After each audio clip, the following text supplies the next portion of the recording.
During the sacred summer season, the ancient neighboring city was shrouded in a clamorous atmosphere.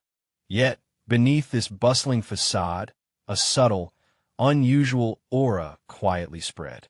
Venerable layman Vimalakirti, highly respected and esteemed in the city, a great practitioner well-versed in the Dharma and endowed with impeccable eloquence, is presently afflicted by illness. Although he was bedridden and pale, his eyes were bright and vibrant, as if containing boundless wisdom. The Vimalakīrti lay practitioner was renowned far and wide for skillfully expounding the Dharma and expertly elucidating the profound principles of the Buddha's teaching. His wisdom and eloquence commanded the admiration of countless individuals. Even those disciples renowned for their supernatural powers under the Buddha often felt a sense of shame and inferiority in his presence. He is able to eloquently elucidate the essence of the Dharma, transforming profound principles into simple and accessible language, greatly benefiting the listeners. Nowadays, this highly respected lay practitioner suffers from an eye ailment, causing the entire city of Varanasi to be deeply shaken. People speculated widely about why this great practitioner had fallen ill and what his symptoms might signify.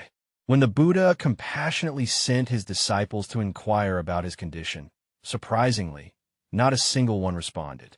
Those arhats renowned for strictly observing the precepts are now all making excuses to decline and are unwilling to go.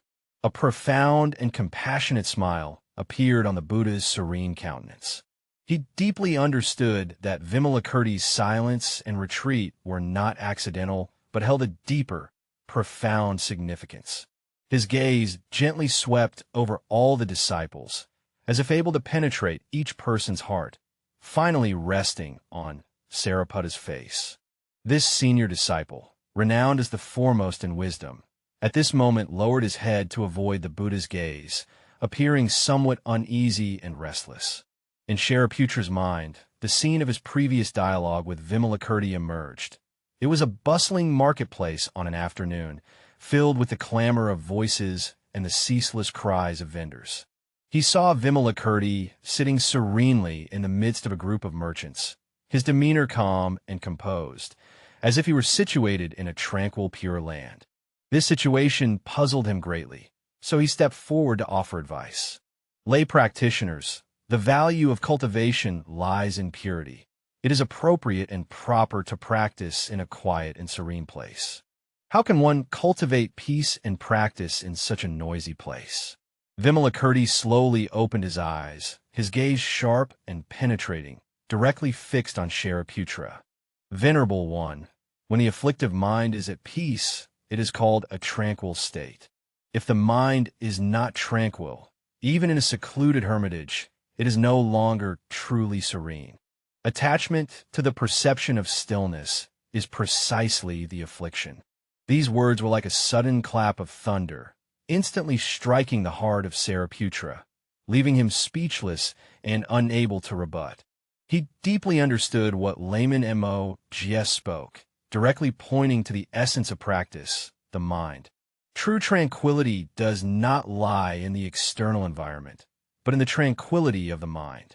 If the mind is filled with afflictions, even when one is in a quiet and lazy state, true tranquility cannot be attained.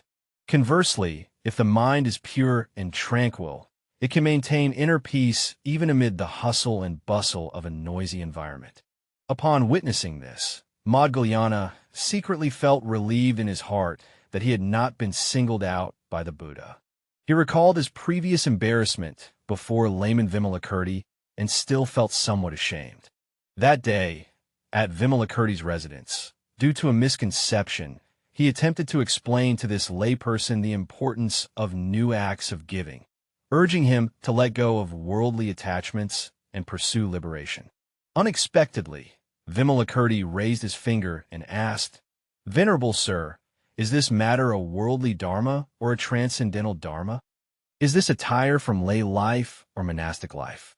If the mind discriminates, it is attachment. If one sees liberation as something to be attained, that itself is subtle attachment. This question made Manjushri feel deeply ashamed. Only then did he realize that his attachment to the appearance of renunciation and liberation was actually deviating from the true meaning of the Dharma. True renunciation lies not in physically leaving the world as a monk, but in the mind's departure from attachment. If the mind clings to worldly phenomena, even being in a temple will not lead to true liberation. Conversely, if one lets go of attachment to worldly phenomena in the mind, even while living in the mundane world, one can attain freedom and ease. While everyone remained silent, the Buddha spoke, "Manjushri has failed. You go and ask Vimalakirti." Bodhisattva Manjushri smiled gently, eyes shimmering with a radiant light of wisdom.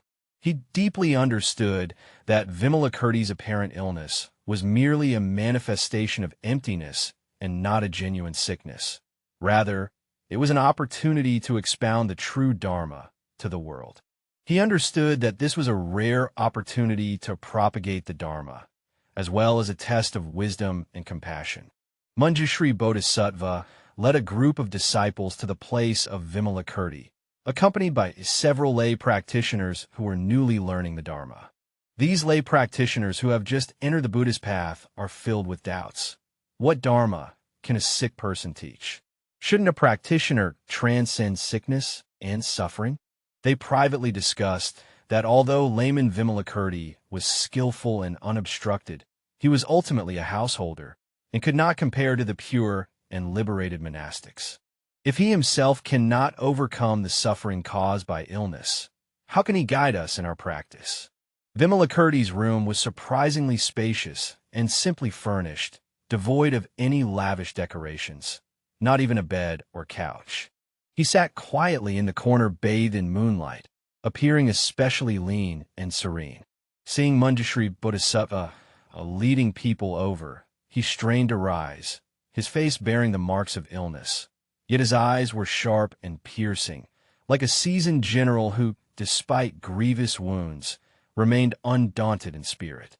"Layman, what is the cause of this illness? How long will it last?" Manjushri Bodhisattva gently inquired, his voice filled with deep concern. Vimalakirti's response was unexpected and thought-provoking. "Sentient beings are sick, and I am extremely ill. When all sentient beings are healed, my illness is also healed." Bodhisattvas enter the cycle of birth and death for the sake of sentient beings. Where there is birth and death, there is suffering.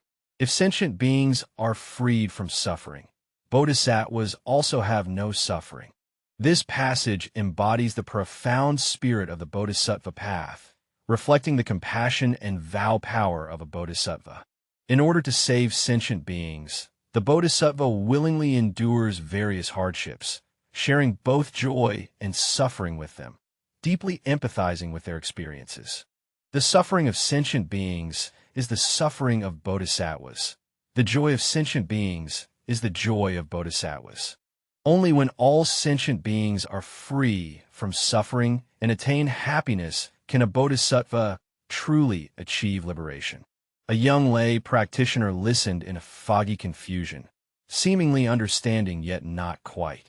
The meditation teacher interjected, saying, "Does this not prove that practicing at home is not thorough? Even great practitioners like yourself are not exempt from illness and suffering. How much more so for us ordinary beings? Are we destined to suffer and endure pain, unable to attain liberation?" Vimla Mahaprajna, in classical language, suddenly shone with radiant brilliance, golden light emanating in all directions, as if the pain vanished instantaneously without a trace. Excellent. It is precisely because of this discriminating mind that many lay practitioners encounter obstacles everywhere and find it difficult to make progress. Do you know what the 5 major pitfalls are for lay practitioners? If one cannot avoid these pitfalls, no matter how hard one tries, it is difficult to attain true accomplishment. The scripture states, if a bodhisattva responds to the various dharmas of entry, then they serve as a supportive function. Not swayed by discriminative forces is called aversion. Although Vimalakirti's voice was faint, each word was a gem, resonant with profound meaning. Many lay practitioners remain only at the threshold of practice, endlessly wandering outside without ever truly entering the door. Although they recite sutras, pay homage to the Buddha, and practice Shinjita, perform good deeds, and accumulate virtue, they are ultimately unable to transcend their own limitations and attain true liberation. A young lay practitioner eagerly inquired, "What is the correct path for lay people to practice the Dharma? How should we act to avoid these traps and attain true liberation?" Before he finished speaking, Vimalakirti suddenly began to cough violently, his complexion turning increasingly pale, as if half of his strength had been drained away. Yet, he still endured the illness with great determination, intent on imparting his wisdom and experience to the seekers of the Dharma. Vimalakirti gazed at the assembly and slowly said, "The first level of attachment is attachment to action. Many people equate practice with daily tasks, believing that the amount of Buddha's name recited, the number of scriptures bowed to, and the frequency of group practice sessions determine their cultivation.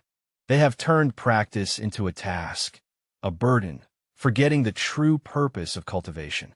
He continued, "Cultivation is not merely about external forms. What is more important is the transformation of the heart. If one focuses solely on external forms while neglecting inner cultivation, then no matter how much practice is undertaken, true liberation cannot be attained.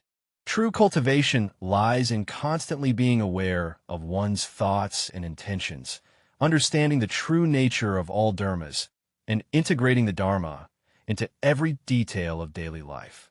Manjushri Bodhisattva smiled gently, just as the sutra says, "Seeking neither the Buddha, nor the Dharma, nor the assembly. How can one transcend? The Dharma seeks nothing, abides nowhere." Abiding in these words is precisely the true meaning within the sutras. The true Dharma cannot be attained through external forms. It exists within the heart of each and every one of us. Manjushri Bodhisattva further added that the Dharma is not something external, but exists within the heart of each of us. If one clings to external forms in pursuit of the Dharma, one will never find the true Dharma. True Dharma is to seek nothing and abide nowhere.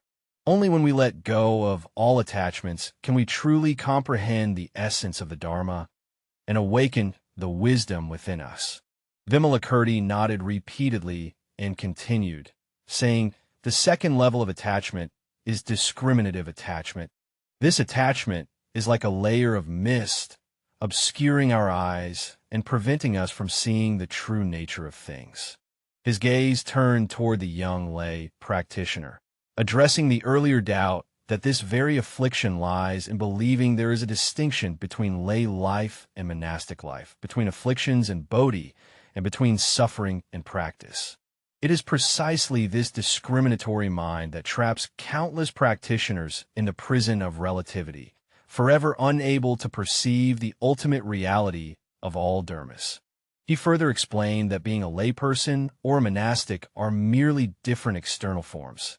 In essence, both are practices aimed at pursuing liberation. Affliction and enlightenment are not entirely opposed to each other. Affliction is bodhi, bodhi is affliction. Suffering and spiritual practice are mutually reinforcing. Suffering from illness can stimulate our practice, and practice can help us overcome the suffering of illness. If one clings to these distinctions, one will never be able to see the true nature of all dharmas and will never attain genuine liberation. The young lay practitioner, upon sudden realization, was overwhelmed with shame and felt utterly humiliated. He realized that he had been trapped all along in the fog of discrimination, unable to see the true nature of phenomena and unable to comprehend the true essence of the Dharma. The voice of Vimalakirti suddenly became loud and clear again, as if filled with power. The third level of attachment is attachment to utility or benefit. This kind of attachment is like a trap, causing us to lose our way and stray from the true purpose of practice. Some practice cultivation for physical health, some for family harmony, and others for career success. They regard cultivation as a tool, a means to an end, yet they have forgotten the true meaning of spiritual practice. He said earnestly that cultivation should not carry any utilitarian purpose. If one cultivates practice solely for the pursuit of worldly benefits, then one deviates from the true essence of the Dharma. The ultimate goal of the Dharma is to help us completely liberate ourselves from the cycle of birth and death, attaining true freedom and happiness. The benefits of the world are merely temporary and illusory, not worthy of our attachment. We should let go of the pursuit of worldly gains and focus on inner cultivation to attain true liberation. Manjushri Bodhisattva inquired through a verse. Then, how should one transcend this utilitarian view? How should we act in order to let go of attachment to worldly gains and focus wholeheartedly on the cultivation of the mind? Vimalakirti attained the path by merely observing dependent origination, perceiving no self or person. If one perceives the true nature of all phenomena, what is there left to seek? When we clearly understand the dependent origination of all phenomena and realize that everything is impermanently changing, with no eternal and unchanging self, we can let go of attachment to worldly gains. Only then can we transcend utilitarian concerns and truly focus on the cultivation of the mind. Vimalakirti's response directly addressed the core of the issue, revealing the fundamental method that transcends utilitarian purposes. The fourth level of attachment is the attachment to supernatural powers. This attachment is like a temptation, causing us to lose our way and pursue illusory power. Vimalakirti's voice grew increasingly clear and bright, as if it could penetrate all illusions. It is commonly believed that practitioners must possess supernatural powers or spiritual responses, either perceiving light or specific radiant appearances. They regarded supernatural powers as the goal of practice, yet forgot the true meaning of cultivation. He emphasized the path, stating that supernatural powers are not the ultimate goal of practice. Even if one possesses such powers, without wisdom, true liberation cannot be attained. True practice lies in awakening the wisdom within us and realizing the true nature of all dharmas. Supernatural powers are like birds striking in the sky, fleeting in an instant. Wisdom is like the Bodhi of the great earth, stable and enduring. We should focus on the growth of wisdom rather than pursuing illusory supernatural powers. At that moment, everyone was astonished to notice that the pallor of Wei Wujian was gradually fading, and his complexion was becoming increasingly rosy. This is not a manifestation of supernatural powers, but rather because his mind is tranquil and his wisdom has increased, thereby transforming the ailments of the body and demonstrating the miraculous power of the Dharma.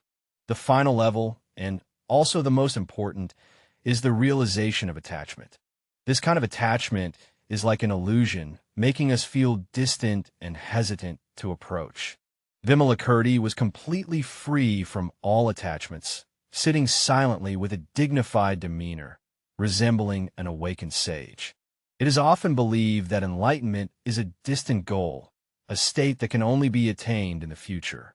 They regard enlightenment as an unattainable dream, yet forget the true meaning of realization. It profoundly elucidates the way, emphasizing that the true Dharma is not distant or unattainable, but can be realized here and now. As long as we can be aware of the arising of thoughts and intentions in the present moment, let go of regrets about the past, relinquish fantasies about the future, and abide in the present, we can then experience the joy of the true Dharma. The past, present, and future are all mere illusions within our minds. When we let go of attachment to these three minds, we can attain true liberation and experience the joy of enlightenment. Manjushri Bodhisattva praised, "Excellent. What the lay practitioner has spoken is precisely the non-dual Dharma gate of Vimalakirti. If one hears this Dharma, there'll be surplus liberation." The praise of Bodhisattva Manjushri affirms the Dharma spoken by layman Vimalakirti and also exalts the true essence of the Buddha Dharma. What lay disciple Vimalakirti revealed is precisely the core of the Buddha Dharma, the non-dual Dharma gate.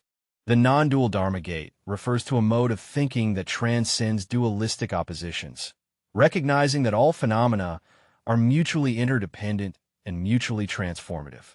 Only when we realize the non-dual Dharma door can we truly be liberated from the cycle of birth and death and attain genuine freedom and happiness. Maha stood up, his gaze compassionate and profound as he looked at everyone present. Therefore, what I practice and convey is to tell everyone that cultivation does not lie in form, but in transformation. The obstacles to practicing Buddhism as a layperson do not lie in time. By letting go of these 5 attachments, liberation is attained in the present moment. He concluded that practice is not difficult. The key lies in transforming our perception and letting go of attachments in our heart.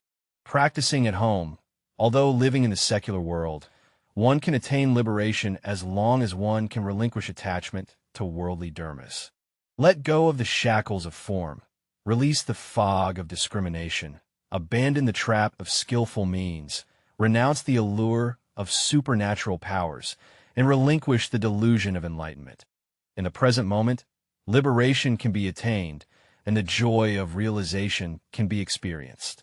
The layperson's question, with the young layperson's pursuit filled with curiosity and anticipation. The blessed one smiled radiantly, his expression imbued with wisdom and compassion. Sentient beings cling and depart. I perceive and transcend. All dharmas are originally quiescent and extinguished.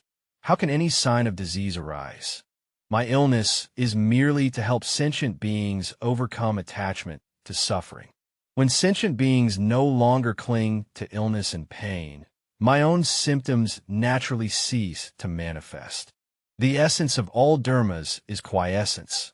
They neither arise nor cease, neither increase nor decrease, nor are they composed. If we can realize the true nature of all phenomena, we will no longer be troubled by sickness and pain, and thus attain genuine liberation. From then on, this story spread throughout the neighboring city, a tale of overcoming the 5 poisons, awakening countless lay practitioners. The light of layman Vimalakirti's wisdom illuminated countless souls, guiding them toward the path of liberation and becoming a beacon in their lives. When you are still troubled and confused by the various difficulties of practicing the Dharma at home, consider the teaching of Vimalakirti. Let go of attachments, attain liberation in the present moment, realize the ultimate reality, and understand birth and death. This is not only the teaching of layman Vimalakirti, but also the teaching of the Buddha, and it is a truth that all practitioners should firmly keep in mind. May we all let go of attachments in our hearts, awaken the inner wisdom, freely practice amidst the worldly dust, and ultimately reach the shore of liberation, attaining true freedom and joy. May we all realize the non-dual Dharma gate revealed by layperson Capricorn. See clearly the true nature of all phenomena, no longer be troubled by the sufferings of the mundane world, and experience the joy of enlightenment. May we all generate the Bodhisattva, practice the Bodhisattva path, benefit all sentient beings, walk together on the path of liberation, and jointly create a better world.